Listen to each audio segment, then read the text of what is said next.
Қайырлы күн достар, қалайсыздар, қалай жағдайларыңыз? Бүгін көрмес бұрын каналыма тіркеліп, лайк басып кетіңіздер. Сіздерге Түркістаннан Абу Дабиге қалай барып келгенде түсіретін боламын.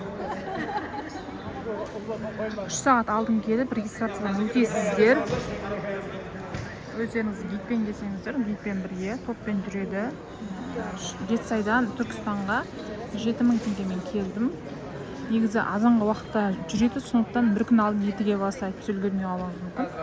Ал қаланың ішінде Яндекс өте қымбат, 3500 теңгемен аэропортқа келдім.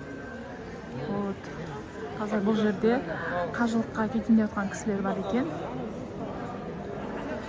Пока менің қасымдағы адамдар таппадым. Аэропорттың іші осындай. Қазір регистрациядан өтіп алғаннан кейін дальше көремін, не бар, не жоқ. Завтрак ішкен жоқпын өйткені. Екінші этажында осындай тамақтану орталығы бар. Бұл жерде кофе, завтрак ішуге болады. Мен өзіме осындай рисовый каша алдым, және чай тревадно 1050 теңге болды. Уже билетімді алып алдым.